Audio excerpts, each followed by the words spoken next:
me arrancó la olla de las manos. Sentí el golpe seco en la muñeca y el vapor caliente subiendo como un aviso que ya no me pertenecía nada en esa cocina. «No sirves para nada», dijo Verónica con esa voz que se me clavaba más hondo que cualquier dolor en los huesos. Mi hijo subió el volumen del televisor como si aquella frase no fuera para él, como si el mundo entero dependiera de no escucharme. El caldo hirviendo me rozó la piel, pero yo ya no gritaba.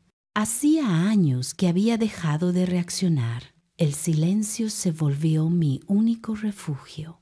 Y para seguir escuchando esta historia, detente un momento y revisa si ya estás suscrito al canal.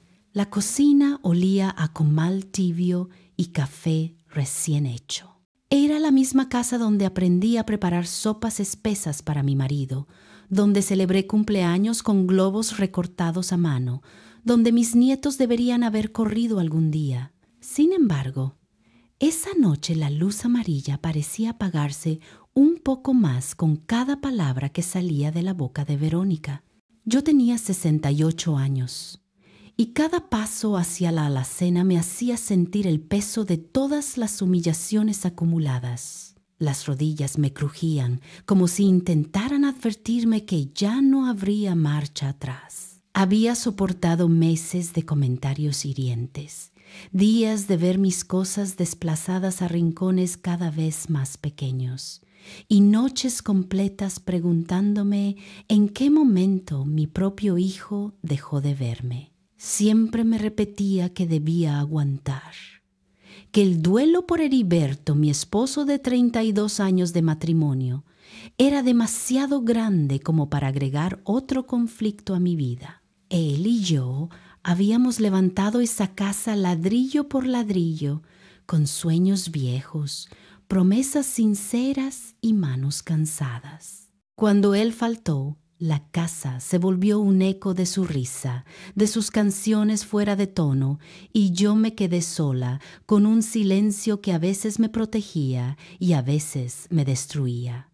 Verónica llegó justo en ese vacío, hermosa, segura, joven. Pensé que Damián había encontrado a alguien que lo hiciera feliz. No imaginé que sería la puerta abierta a mi propio borrado. Aquella noche, mientras guardaba la olla, algo llamó mi atención sobre la mesa. Un folder beige, grueso, con una banda elástica gastada. No lo había visto nunca. Estaba colocado cuidadosamente al lado de unas llaves nuevas, como si alguien lo hubiera dejado ahí a propósito. Me quedé quieta unos segundos, escuchando el murmullo de la televisión, los pasos ligeros de Verónica en la sala y mi propio corazón golpeando despacio. Algo no encajaba. Algo malo se estaba moviendo por debajo de esa superficie de insultos cotidianos, y yo todavía no sabía que ese pequeño folder me llevaría directo a la peor verdad de mi vida. Decidí seguir con la cena como si nada. Moví las cucharas, apagué la estufa y me serví un poco de agua para aliviar la quemadura leve. Vi a mi hijo hundido en ese sofá que yo misma compré cuando él aún me llamaba mamita. Siguió sin mirarme. A veces lo observo buscando cualquier rastro del niño que un día corrió hacia mí con los brazos abiertos.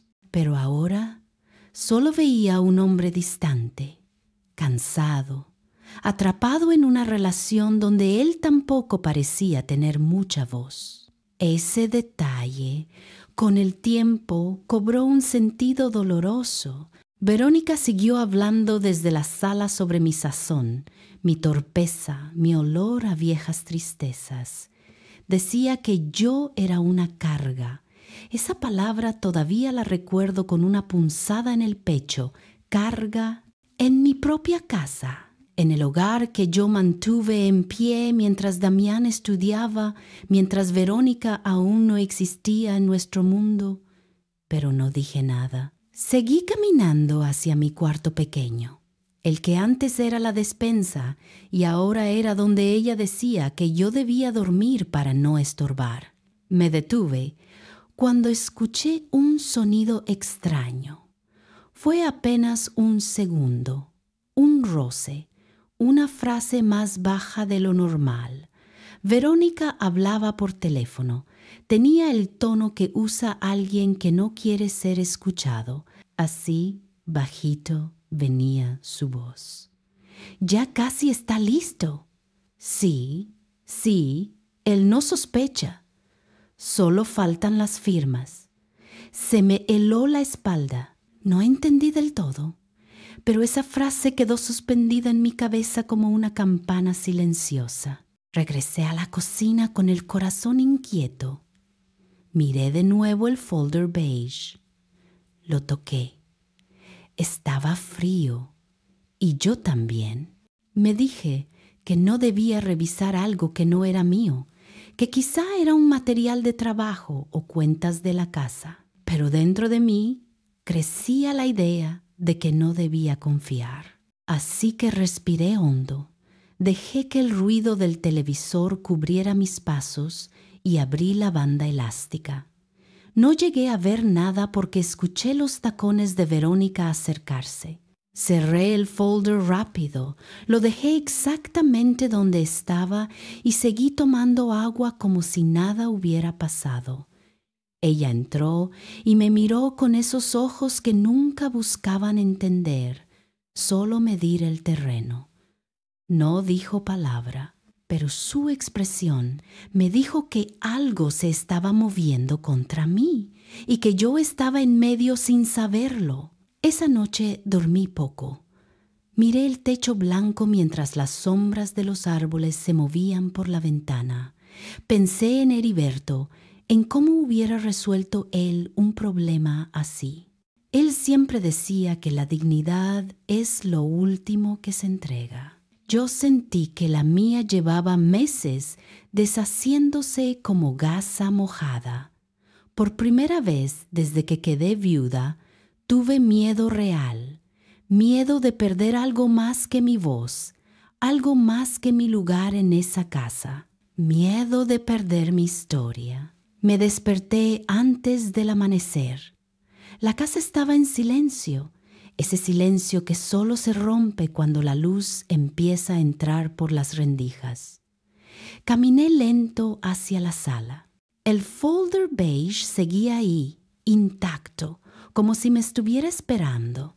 Mi mano tembló, pero lo tomé. Lo llevé conmigo al cuarto pequeño y cerré la puerta despacio. Esa vez sí lo abrí. Dentro vi papeles con sellos que no reconocí, firmas que parecían mías pero no lo eran, y palabras que me atravesaron el pecho: incapacidad, tutela parcial, modificación de propiedad. Me quedé inmóvil. Escuché el eco de mi respiración. No sabía si llorar o gritar. Me quedé quieta tanto tiempo que no supe si habían pasado minutos o una vida entera. De pronto escuché pasos fuera del cuarto. Me levanté, escondí el folder bajo la cama, respiré hondo y salí como si el día fuera normal. Pero ya nada era normal. Porque ese día entendí que lo que pasaba en esa casa no era solo desprecio. Era un plan que podía borrarme legalmente sin que yo pudiera defenderme. Dormí apenas unas horas aquella noche. Cada vez que cerraba los ojos aparecían frente a mí esas palabras frías del folder beige: incapacidad, tutela, modificación de propiedad. Sentí que el piso se movía debajo de mis pies, como si la casa que había sostenido mi vida entera estuviera a punto de hundirse. Salí temprano al patio, antes de que Verónica despertara. El aire aún estaba fresco y el cielo de México amanecía con ese gris suave que anuncia calor. Me apoyé en la pared y respiré profundo, tratando de recordar quién era yo antes de convertirme en una sombra en mi propio hogar. Mientras me quedaba allí, escuché el ruido de un mensaje en el celular de Verónica dentro de la cocina. La voz de ella llegó segundos después, molesta, casi temblando. «No, todavía no». «Te dije que espere», dijo con tono bajo pero cargado de urgencia. Sí, falta poco, faltan las firmas». Se me helaron los brazos. El mismo mensaje que había escuchado la noche anterior, pero esta vez con un matiz de prisa. Algo estaba cerca de completarse y yo sabía que no podía seguir inmóvil. La vida se me escapaba de las manos y ellos contaban con mi silencio. Volví a mi pequeño cuarto y tomé el folder con más cuidado. Leí cada documento, cada sello, cada palabra que pretendía convertirme en alguien incapaz de decidir sobre su propia vida. Reconocí la supuesta firma mía, una imitación tosca que cualquiera que me conociera vería falsa. La indignación comenzó a empujarme desde dentro. Por primera vez en meses sentí una chispa que no era miedo, sino algo parecido al valor. Tenía que hacer algo antes de que fuera demasiado tarde. Recordé entonces a la única persona que aún tenía la cabeza fría en mi vida. Eloísa, mi prima, abogada retirada pero de mente firme. Ella había visto casos de abuso familiar, de fraudes disfrazados de ayuda, de hijos que aprovechaban la vulnerabilidad de sus padres. Yo sabía que si alguien podía decirme qué hacer, era ella. Me vestí despacio, guardé el folder en una bolsa de mandado y salí sin que nadie notara mi ausencia. Caminé hasta la parada del camión con el corazón apretado, sintiendo que cada paso era un riesgo. Si Verónica descubría que yo salía con esos papeles, no sabía cómo reaccionaría. Eloísa me abrió la puerta con una sonrisa que se apagó cuando vio mi expresión. Le entregué la bolsa sin hablar. Ella vació los documentos sobre la mesa de madera y comenzó a leer. Yo solo escuchaba el sonido de sus dedos pasando las hojas, su respiración cambiando a medida que avanzaba. Al cabo de unos minutos, levantó la vista y vi en sus ojos una preocupación profunda. Esto no es un malentendido, Remedios. Esto es fraude y de los graves. Sentí que me aflojaban las piernas, pero ella me ayudó a sentarme. Le conté todo, cada insulto, cada silencio de mi hijo, cada objeto mío desplazado a un rincón, cada noche en aquel cuarto que antes era una despensa, y la frase que había escuchado 2 veces: falta poco, falta la firma. Eloísa apretó los labios. No podemos esperar. Si firman algo más, puedes perderlo todo. Me tomó de la mano y sentí por primera vez en meses una sensación de protección verdadera. Me explicó que necesitábamos pruebas no solo del fraude, sino del trato al que había sido sometida. La ley podía estar de mi lado, pero solo si demostraba lo que pasaba dentro de esa casa. Regresé más tarde, todavía con el estómago revuelto por el miedo. Verónica estaba preparando café y me miró con una sonrisa demasiado amplia. «Te levantaste temprano, suegra. Espero que no hayas ido a contar tus dramas por ahí». Esa frase me atravesó la espalda. No respondí. Me guardé las palabras para que no sospechara. Esa tarde comencé a observar con más atención cada movimiento en la casa. Descubrí que Verónica tenía conversaciones que se interrumpían cuando yo entraba. Noté que revisaba cajones que no eran suyos. La vi más nerviosa, como si también sintiera que algo estaba a punto de estallar. Esa noche me senté en la sala fingiendo ver la televisión, pero en realidad escuchaba a Verónica en la cocina. Estaba hablando por teléfono. Su voz estaba baja, pero no tanto como para no reconocerla. Le decía a alguien que Damián estaba listo para firmar y que el resto era cuestión de días. Mencionó que necesitaban las escrituras completas, que el notario ya había dado una fecha tentativa. El nombre Gerardo salió de su boca con una familiaridad que me provocó un escalofrío. Nunca había oído ese nombre en mi casa. Me incliné un poco más para escuchar, pero ella colgó. Me fui a dormir con un peso en el pecho que parecía crecer con cada respiración. Lo que escuchaba ya no eran simples humillaciones, eran pasos calculados, movimientos hechos con precisión para desaparecerme de mi propia historia. Pensé en hablar con mi hijo, pero cada vez que imaginaba su rostro distraído y su costumbre de minimizarme, se me cerraba la garganta. No sé en qué momento dejé de ser la mujer a la que él acudía cuando tenía miedo.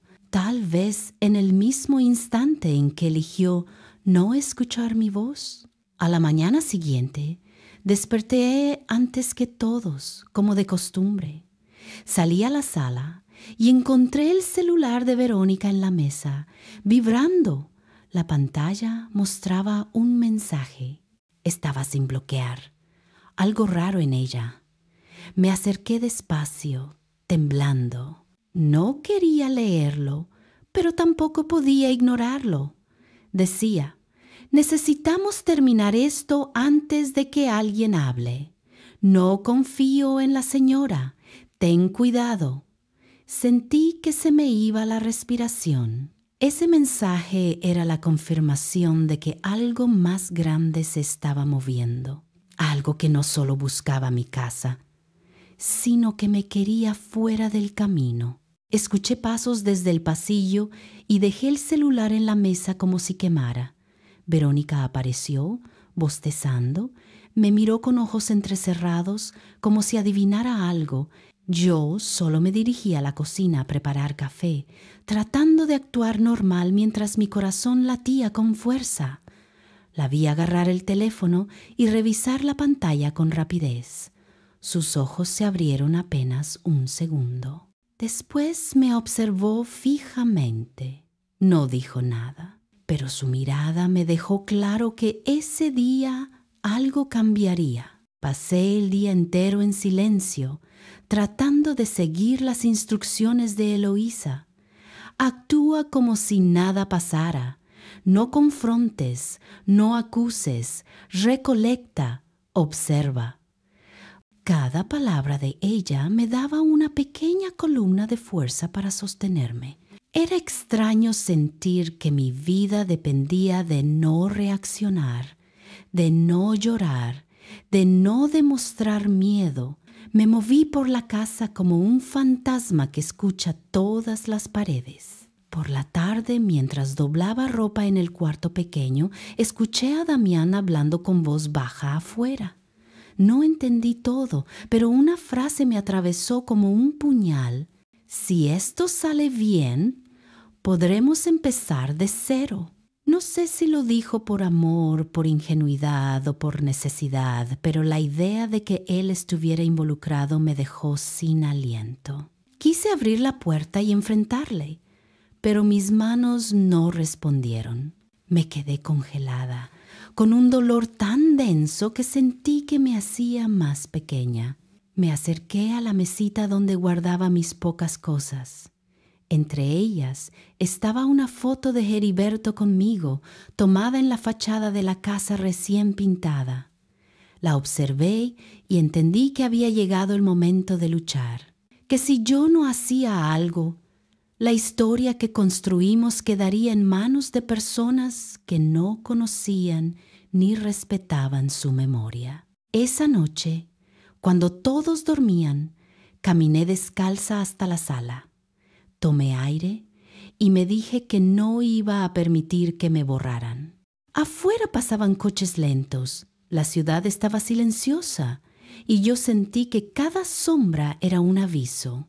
Guardé el folder, mis notas y el poco valor que me quedaba. Sabía que al amanecer comenzaría una batalla invisible, pero necesaria, porque en algún punto incluso las mujeres más cansadas encuentran un límite, y yo acababa de encontrar el mío. Al amanecer, sentí que algo en la casa había cambiado. No era un ruido ni una luz distinta, sino una tensión que se deslizaba por las paredes como si presagiara un movimiento inminente. Me levanté despacio y caminé hacia la cocina. El aroma del café ya no me tranquilizaba.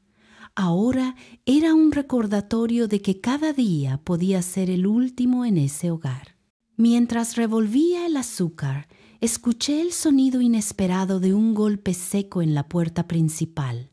No era una visita común. Verónica cruzó la sala apurada, mirando por la mirilla con una incomodidad evidente. Cuando abrió, vi a un hombre de traje claro, con una carpeta en la mano y una sonrisa que no llegaba a los ojos. Lo saludó como si ya lo conociera. Usó un tono suave, casi sedoso, distinto al que usaba conmigo. Ese simple detalle me hizo tensar los hombros. No podía escuchar cada palabra, pero sí la frase que él pronunció con una seguridad que me heló la espalda. «Está todo listo. Solo falta la firma de la señora».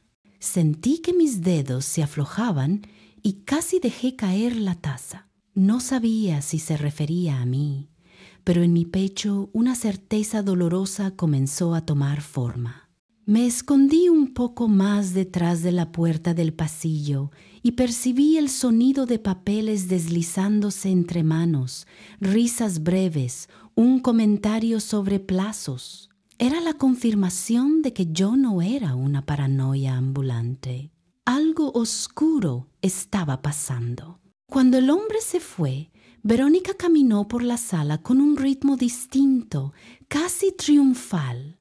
Guardó la carpeta en su bolso y me lanzó una sonrisa que parecía pintada con veneno. «Buenos días, suegra», dijo con gentileza falsa. No respondí. Sentí que mi silencio era lo único que aún me protegía. Ella me observó unos segundos como si buscara algún temblor, alguna señal de que yo sabía más de lo que debía. Me mantuve firme. A veces, sobrevivir consiste en controlar hasta el movimiento más pequeño. Ese mismo día, mientras doblaba un mantel, escuché un sonido que no esperaba. Mi hijo llorando en el cuarto. Fue un llanto apagado, como el de alguien que intenta no romperse. Me acerqué, pero antes de tocar la puerta, escuché la voz de Verónica decirle que no se arrepintiera, que ya estaba todo avanzado, que él solo tenía que firmar y confiar.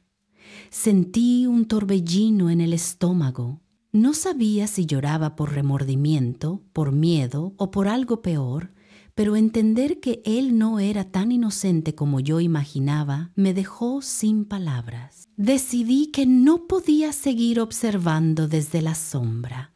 Esa noche, cuando la casa quedó en silencio, me reuní con Eloísa. Le conté sobre la visita del hombre del traje claro, sobre la carpeta entregada y sobre la presión que estaban ejerciendo sobre Damián. Ella tomó notas rápidas, con el ceño fruncido. «Vamos a necesitar pruebas más fuertes», dijo mientras revisaba el material que ya habíamos recogido. Su voz firme me ancló. Por primera vez sentí que no estaba enfrentando esta tormenta sola. Eloísa me entregó un pequeño dispositivo que cabía en la palma de la mano. «Graba voces a distancia corta», me dijo. «Úsalo cuando estés segura de que no te ven». Sentí miedo, pero también una determinación nueva. Al volver a casa, guardé el aparato entre los pliegues de mi delantal. Sabía que cada movimiento tenía que ser medido. Cada palabra debía ser una pieza en un rompecabezas que tarde o temprano se completaría. El momento no tardó en llegar. Estaba cortando verduras cuando escuché a Verónica hablar por teléfono en la sala. Mantuve el cuchillo en la mano, pero acerqué el cuerpo un poco, dejando el delantal lo suficientemente cerca de ella.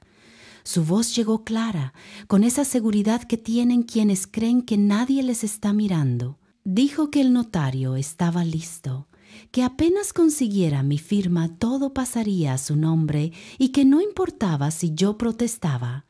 Lo único que necesita la señora es un empujoncito para que firme.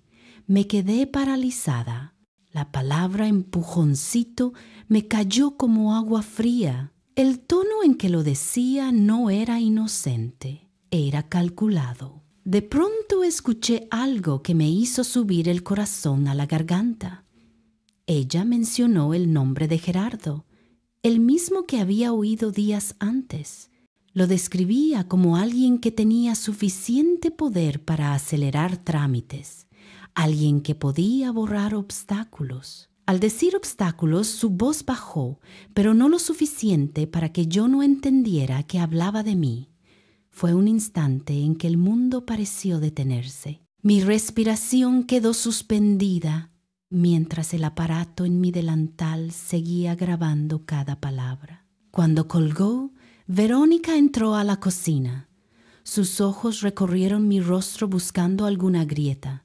Yo seguí cortando zanahorias, sintiendo cada latido como un tambor dentro del pecho.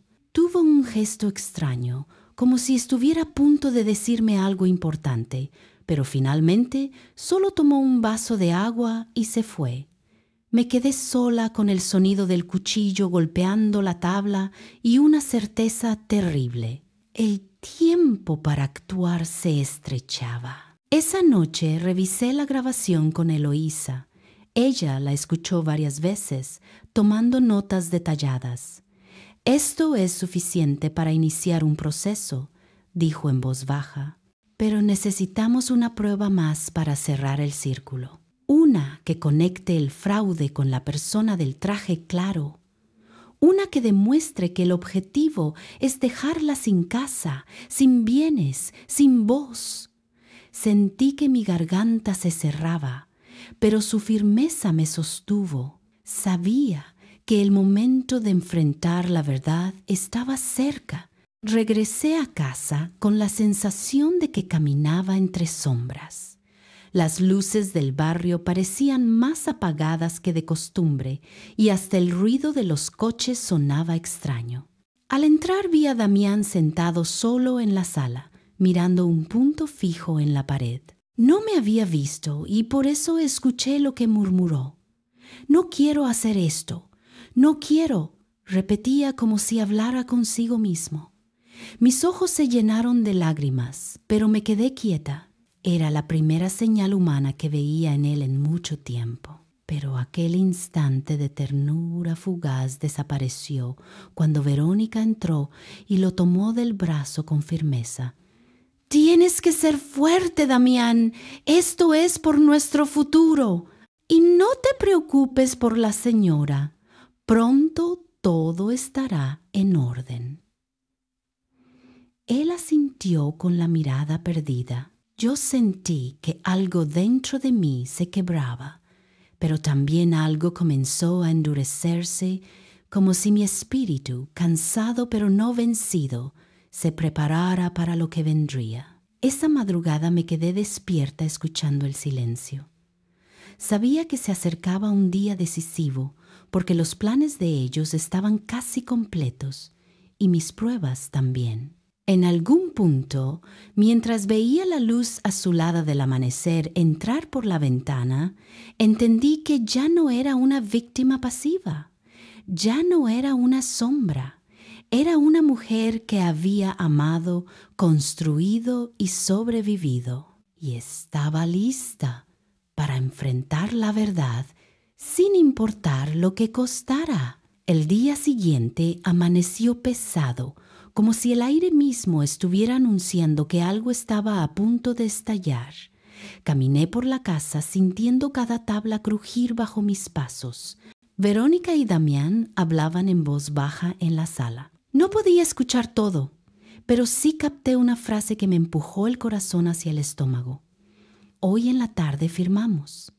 Esa palabra, firmamos, fue un golpe que me dejó sin aliento. Comprendí que estaban listos para cerrar el círculo, para dar el paso final que me borraría de mi propia historia. Me moví hacia la cocina buscando agua, tratando de no mostrar la ansiedad que me carcomía por dentro.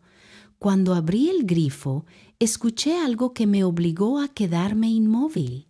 El celular de Verónica vibró con un sonido distinto, uno que no había escuchado antes. Ella se apresuró a leer el mensaje, pero lo hizo demasiado cerca de la ventana y pude ver reflejado en el vidrio una parte del texto. Decía que el hombre del traje claro confirmaba la cita. Decía que no había posibilidad de vuelta atrás. Decía que yo no debía enterarme de nada. El reflejo del vidrio me reveló más que el mensaje. Vi algo en su rostro. No era seguridad. Era prisa, era miedo, y ese detalle me dio un impulso que no esperaba. Me sentí tan viva como no lo había estado en meses. Sabía que debía moverme. El tiempo se había estrechado hasta convertirse en un puño apretado alrededor de mi cuello. Fui al cuarto pequeño y recogí la bolsa donde guardaba las grabaciones, las notas y el folder beige. Miré mi reflejo en el espejo antiguo que había pertenecido a mi suegra. Vi a una mujer cansada, sí, pero también a una mujer que aún tenía algo que defender. Mientras ajustaba mi chongo, escuché risas en la sala. Verónica hablaba con alguien por videollamada. Me acerqué un poco, solo lo suficiente para oír. Ella le decía que esta noche celebrarían, que al fin podrían hacer cambios sin restricciones. El hombre del otro lado respondió con un tono dulce que me erizó la piel. Y allí escuché un detalle que lo cambió todo. Ella lo llamó amor. Sentí un escalofrío que me bajó por toda la espalda. Ya no había duda. No era solo codicia, no era solo ambición, era traición en su forma más pura. Y Damián, atrapado en una red de mentiras, estaba siendo usado como un puente hacia mi destrucción. Apenas pude contener un jadeo. Di un paso atrás para no ser descubierta. Mis manos temblaban, pero mi mente se encendió con una claridad inesperada. Allí estaba el punto más débil de ese plan. Allí estaba la verdadera grieta por donde podía entrar la luz. A media tarde, Verónica comenzó a arreglarse. Zapatos nuevos, maquillaje, un perfume fuerte que llenó toda la sala. Damián estaba inquieto, moviendo el pie sin parar. Cuando me vio, evitó mi mirada. Sabía que escondía algo más grande que el miedo. Parecía un niño atrapado entre dos fuegos y sin saber hacia dónde correr. Se fueron sin decirme nada, pero esa ausencia de palabras lo decía todo. Cuando la puerta se cerró, el silencio me abrazó como un viejo aliado. Tomé mis cosas y llamé a Eloísa. Su voz sonaba tensa. Le conté cada detalle, la videollamada, el nombre amor, el mensaje del traje claro. Ella guardó silencio unos segundos antes de hablar. Remedios, hoy no puedes quedarte ahí. Voy por ti, Ypsilon colgo. Caminé por la casa mientras esperaba, como si estuviera viendo por última vez los recuerdos que sostenían mis paredes. La foto de Heriberto en el pasillo, los azulejos que él colocó a mano, la mesa que lijamos juntos. Pasaba mi mano sobre los muebles como si pudiera despedirme de ellos en silencio, pero incluso en esa tristeza sentía una fuerza creciente. No iba a permitir que mis últimos años fueran borrados por una mentira. Eloísa llegó y me llevó directo a la oficina de un abogado conocido suyo. Entramos a un despacho sobrio, con olor a papel nuevo y café. El licenciado Maldonado revisó nuestras pruebas en silencio. Cada audio, cada vídeo, cada documento falso. Su expresión se endureció con cada minuto que pasaba. Finalmente, habló con una seguridad que me devolvió algo que creía perdido. Hoy mismo podremos intervenir, pero necesito que usted esté presente cuando se enfrente la verdad. Sentí un vértigo breve, pero asentí. No era momento de esconderse, era momento de sostener mi voz. El licenciado llamó a su equipo y organizó lo necesario para interceptar a Verónica y al hombre del traje claro. Había que llegar antes de que los documentos fueran firmados. Salimos rumbo a la notaría con una urgencia que me hacía temblar las manos. En el camino pensé en Damián, en cómo había sido atrapado, en cómo quizá aún podía salvar algo de nuestro vínculo. Miré la ciudad desde la ventana del coche. Las calles llenas de gente, el tránsito lento, las luces de los comercios abriéndose paso en la tarde. La vida ya fuera seguía, mientras la mía estaba a minutos de cambiar para siempre. Cuando llegamos, vi a Verónica en la entrada de la notaría. Llevaba la carpeta en la mano. Sonreía hacia el hombre del traje claro como si estuviera entregándole más que documentos. Maldonado avanzó con pasos firmes. Yo me quedé un poco atrás, pero con la vista clavada en ellos. Él se presentó con voz seca y pidió hablar con ambos. Verónica intentó sonreír, pero se le quebró el gesto cuando vio los papeles que él mostraba. Las grabaciones, los documentos falsificados, los retiros bancarios. En cuestión de segundos su rostro cambió de color. El hombre del traje claro retrocedió, murmurando algo sobre malentendidos. Maldonado lo enfrentó con datos precisos. Cada frase suya era un martillazo directo contra el plan que llevaban meses armando. Damián apareció en ese momento, llegando apurado, sin entender lo que estaba pasando. Cuando escuchó un fragmento del audio donde Verónica decía que apenas tuviera las escrituras lo dejaría, su rostro se quebró por completo. El mundo pareció detenerse allí. Ella intentó negar todo, diciendo que eran bromas, malentendidos, conversaciones fuera de contexto, pero Maldonado tenía más. Sacó la grabación donde ella llamaba amor al otro hombre. Y entonces, por primera vez, vi miedo real en sus ojos. Sentí el aire entrar en mis pulmones como si respirara después de años. La puerta de la notaría se abrió. 2 personas más del equipo de Maldonado entraron para acompañar el procedimiento. Verónica dio un paso atrás, luego otro, como si buscara una salida. Pero no había salida para una verdad tan grande. No había sombra donde esconderse. Y mientras la tarde caía en la ciudad, supe que el momento que tanto temí había llegado, pero no como una sentencia, sino como un giro inesperado. La verdad por fin estaba del lado correcto. La escena quedó suspendida en un silencio extraño, casi pesado, como si el edificio entero de la notaría estuviera conteniendo el aliento. Verónica dio un paso atrás, sosteniendo todavía la carpeta con tanta fuerza que los bordes se doblaron. El hombre del traje claro comenzó a alejarse lentamente hacia la salida, sus ojos evitando los míos y los de Maldonado. Yo observaba todo desde unos metros de distancia, con las manos heladas, como si mi cuerpo no se hubiera dado cuenta de que mi voz por fin estaba siendo escuchada. Damián estaba en medio de los dos, con la mirada clavada en el suelo. Su respiración era corta, rota.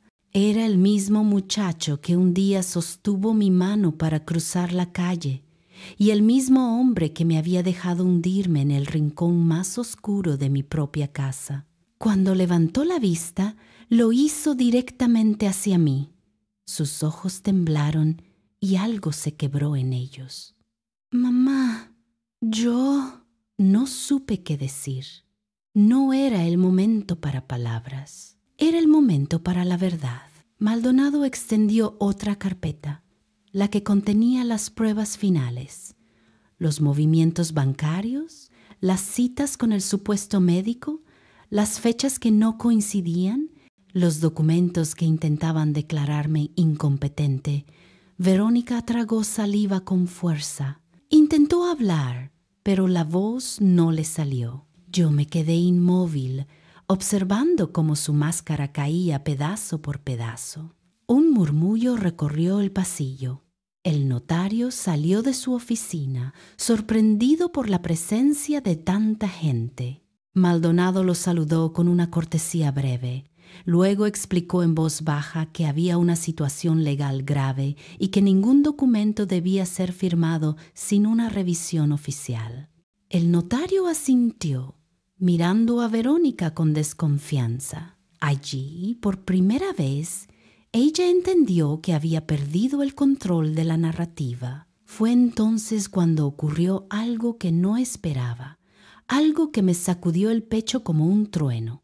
Verónica señaló a Damián y gritó que todo había sido idea de él, que él la convenció, que él tenía miedo de perder la casa. Era una mentira descarada, pero sus palabras eran como flechas lanzadas al azar. Damián retrocedió como si acabara de recibir un golpe. Maldonado pidió calma, pero la tensión explotó en ese instante. Verónica, incapaz de sostener su propia caída, comenzó a decir nombres, fechas, planes. Cada palabra la hundía más. El hombre del traje claro aprovechó el caos para escabullirse hacia la salida, pero uno de los asistentes de Maldonado lo detuvo en el umbral. No podía simplemente marcharse. Había sido parte de la maniobra que intentaba arrancarme la vida entera. Todo sucedió rápido. El notario llamó a las autoridades, siguiendo el protocolo. Y yo observé, sintiendo que mis manos recuperaban el calor poco a poco. Verónica intentó correr. Dio un impulso hacia la puerta lateral, pero sus pies resbalaron en el mármol pulido y cayó con un golpe seco. El ruido resonó en la sala y por un segundo todos nos quedamos inmóviles. Sus ojos se encontraron con los míos y en ellos no vi odio, vi miedo. Vi la conciencia tardía de que había cruzado límites que ya no podía deshacer. Cuando los policías entraron, ella no luchó, no dijo nada más. Solo inclinó la cabeza y dejó que le tomaran los brazos. Mientras se la llevaban, pasó cerca de mí. Sus labios temblaron, pero no alcanzó a formar palabras. En ese instante sentí algo inesperado, no satisfacción, sino un alivio que me desbordó, como si por fin un peso enorme se desprendiera de mi columna. Miré a Damián. Su rostro estaba bañado en lágrimas silenciosas. No por ella, por sí mismo, por todo lo que había permitido, por todo lo que había ignorado. Salimos de la notaría acompañados por Maldonado y Eloísa. Afuera el cielo estaba nublado, pero había una luz tenue filtrándose entre las nubes, como un gesto de la tarde que insistía en no dejarme caer. Caminé despacio hacia un pequeño parque que estaba junto al edificio. Me senté en una banca, respirando hondo. Sentí el suelo firme bajo mis pies, como si la tierra misma me recordara que todavía estaba aquí. Damián se acercó con pasos inseguros. Se arrodilló frente a mí, como un niño buscando consuelo, pero esta vez no pude abrazarlo de inmediato. Me quedé mirándolo, respirando. Él bajó la cabeza y su voz salió quebrada. «Mamá, perdóname por todo, por haber elegido el silencio, por haberte dejado sola, por no verte». Me dolía escucharlo, pero también sabía que ese dolor era parte de la sanación. Yo tampoco sabía qué palabras usar, así que hablé despacio, como quien reconstruye una casa desde los cimientos. «Damián, el perdón no es rápido. No es simple y no siempre llega completo, pero si quieres caminar conmigo, tendrás que hacerlo con verdad, con respeto y con valentía. Él asintió, con lágrimas cayendo sobre sus manos. Lo haré, mamá, te lo juro. No con las palabras, con hechos. Miré sus ojos y supe que esa promesa era real, aunque tardaría en convertirse en algo sólido. Pero por primera vez en años sentí que había un futuro posible, aunque todavía envuelto en cicatrices. Esa noche regresé a casa con Eloísa. Caminamos por el pasillo en silencio. La casa olía a polvo y a café frío, pero también a un tipo de paz que no había sentido en mucho tiempo.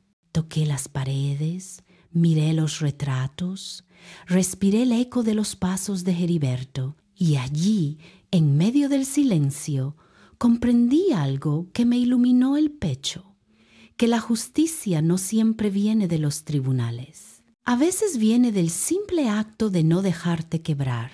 Me quedé en la cocina un momento, preparando una taza de café para mí.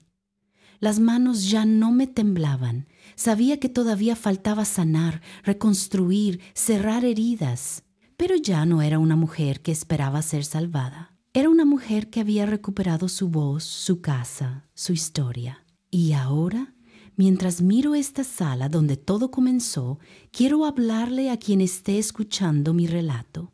A ti que quizás has sentido miedo, que has soportado humillaciones en silencio, que has creído que la edad te vuelve invisible.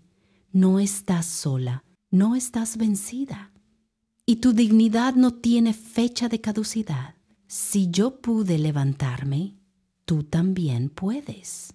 Cuéntame, ¿desde qué ciudad me escuchas y si alguna parte de esta historia tocó tu corazón? Y si quieres escuchar más relatos de mujeres que se negaron a desaparecer en el silencio, suscríbete a Relatos de la Vida Real, porque aquí seguiré contando lo que tantas callan y lo que todas merecen recordar.